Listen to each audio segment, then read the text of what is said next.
Hello and welcome to the channel. If you haven't done so already, make sure you hit that like button and subscribe. Really appreciate it. So what you see behind me, this is the all-new 2025 Ford Explorer, and it has been redesigned. And I like the redesign. So let's go ahead and check it out. And then we're also going to do a side-by-side comparison to see what has been updated just by the looks, but there's a significant change when it comes to the front of the vehicle. It's completely revamped, as you can see, just by the grille, and the lights has been changed, as well as the I don't know if those are fog lights. The fog lights have been changed as well too. So huge up for Ford with this new design. I like it. So and certain stuff that I don't like. The more technology they just keep putting into these vehicles, the worse it is later on down the road when it comes time to repair. It's going to be a nightmare for mechanics down the road. But engineers don't think about that kind of stuff. They just thinking like, what kind of innovative technology that I can input in these vehicles as much as possible, and let the mechanics deal with the problems later on down the road. So anyway, let's go over to the design and the improvements, and as well as the price, because when Ford, somehow when they debuted their new vehicle, they also put the build. You can build it now. It's actually available for you to go to Ford's website, and you can build your dream Explorer if you're into the Explorer. And yeah, so enough time, enough talking, enough rambling. Let's go. All right, so the another improvements in the vehicle, it's got a 13.2 infotainment touchscreen. Ford is also simplifying the trim structure, which the previous model actually had a lot more trims. So we're going to go into that as well too. We're going to break them down, see that they have consolidated the trim lines, and they actually got rid of the hybrid variant. Has been discontinued. I don't know for what reason. I don't know. They're going to do whatever they want to do, right? New for 2025 is a Vapor Blue metallic paint that is available for all trims besides the Platinum. Furthermore, the ST gains a black roof option with a new set of 21-inch wheels with a magnetic finish. Buyers of the ST and ST line trims can attend a special program in Ford Performance Racing Schools in Park City, Utah, or Asheville, North Carolina, exploring the limits of their sporty looking Explorer. Honestly, like, do you really need to be pushing that kind of a big old SUV to its limits? Do we really need that much performance? Yeah, some people do. Honestly, it comes in handy. Despite the visual and technological upgrades, Ford engineers made minimal changes to the Explorer's underpinnings. The carryover turbocharged 2-liter 4-cylinder EcoBoost powertrain produces 300 horsepower, 310 torque, blah, blah, blah, blah. The ST variant features a 3-liter EcoBoost V6 that delivers 400 horsepower and 415 foot-pounds of torque. So lots of power downrange. And here's the trim. You got the Active, starts at $41,220, gets a 12.3 digital gauge cluster and a 13.2 touchscreen, power liftgate, trailer tow package. And then you go to the top of the line, which is $56,800, which is significantly more than the previous model, $5,000 more. And what you're getting is 400 horsepower, twin turbo V6, black roof option, upgraded brakes, of course, because you need to stop on time. So let's go ahead and compare the trims. Let me see here. Got you. Okay. So here we go. So these are the new trims for the 2025 right here on the left side of my screen. So let me just go ahead and disappear, so my my body is not on the way of the previous model. And I could turn off this bright ass light because it's like very blinding in my eye.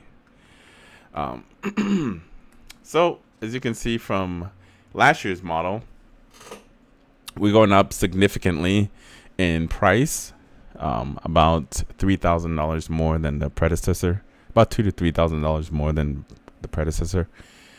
And then you have XLT, which will give you some, amenities and stuff like that.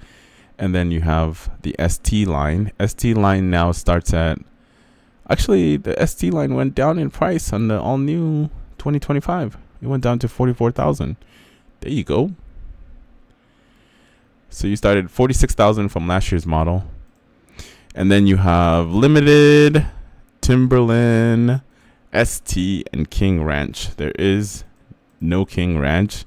So ST is the top of the line. It's gonna take over for the place of the King Ranch.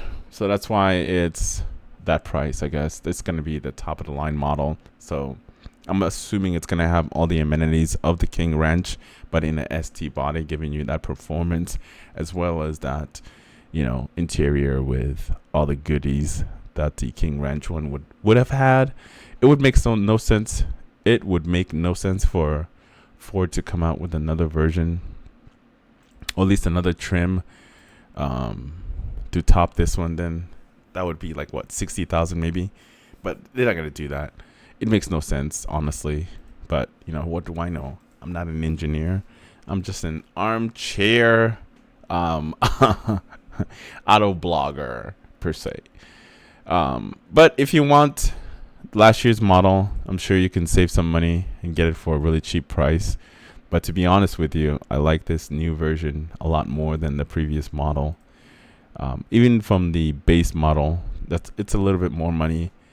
You're looking at 39,000 comparing to the Explorer, which is 36,000.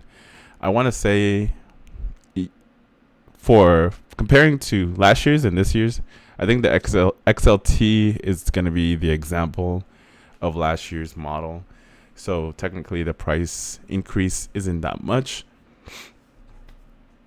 About what, 1,000 or so, or less than that, actually. Less than that.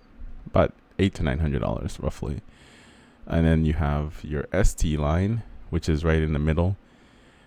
Gets a 2.3 liter EcoBoost with Ford Copilot 360 Assist, Ford Blue Cruise equipped hands-free highway driving, available street package, available premium package as well too. So you can build it to your heart's content. And then of course, when you have the top of the line, it comes standard with that big old twin turbo 3 liter V6. Let's go over to the ST model. And as you can see, the changes. So when it comes to the rear, here's where the changes isn't that much of an improvement comparing to last year's model. As you can see, the lights are a little bit smoked compared to last year's model, but the lights are pretty much designed the same.